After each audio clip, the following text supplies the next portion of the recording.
આજે આપણે અંગ્રેજીમાં આપણા શરીરના અંગોને શું કહેવાય તેના વિશે શીખવાનું છે।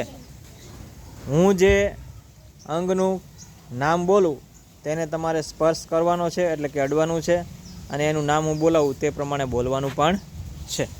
ચાલો। Hair, hair, eyebrow,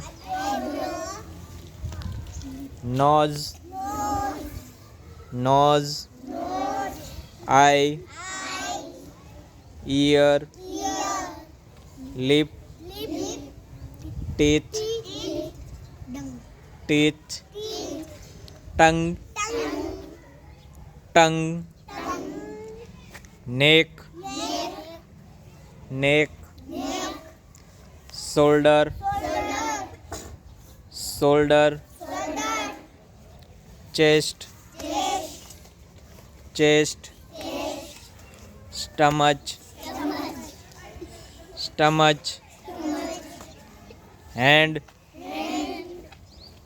hand, palm, finger, elbow, elbow, wrist, wrist, leg, leg,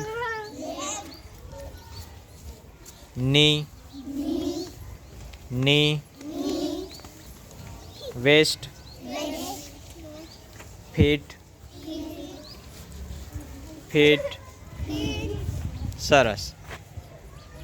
હવે આ નામ આપણે બોલવાના છે અને આપણને ખબર હોવી જોઈએ કે આ અંગને શું કહેવાય।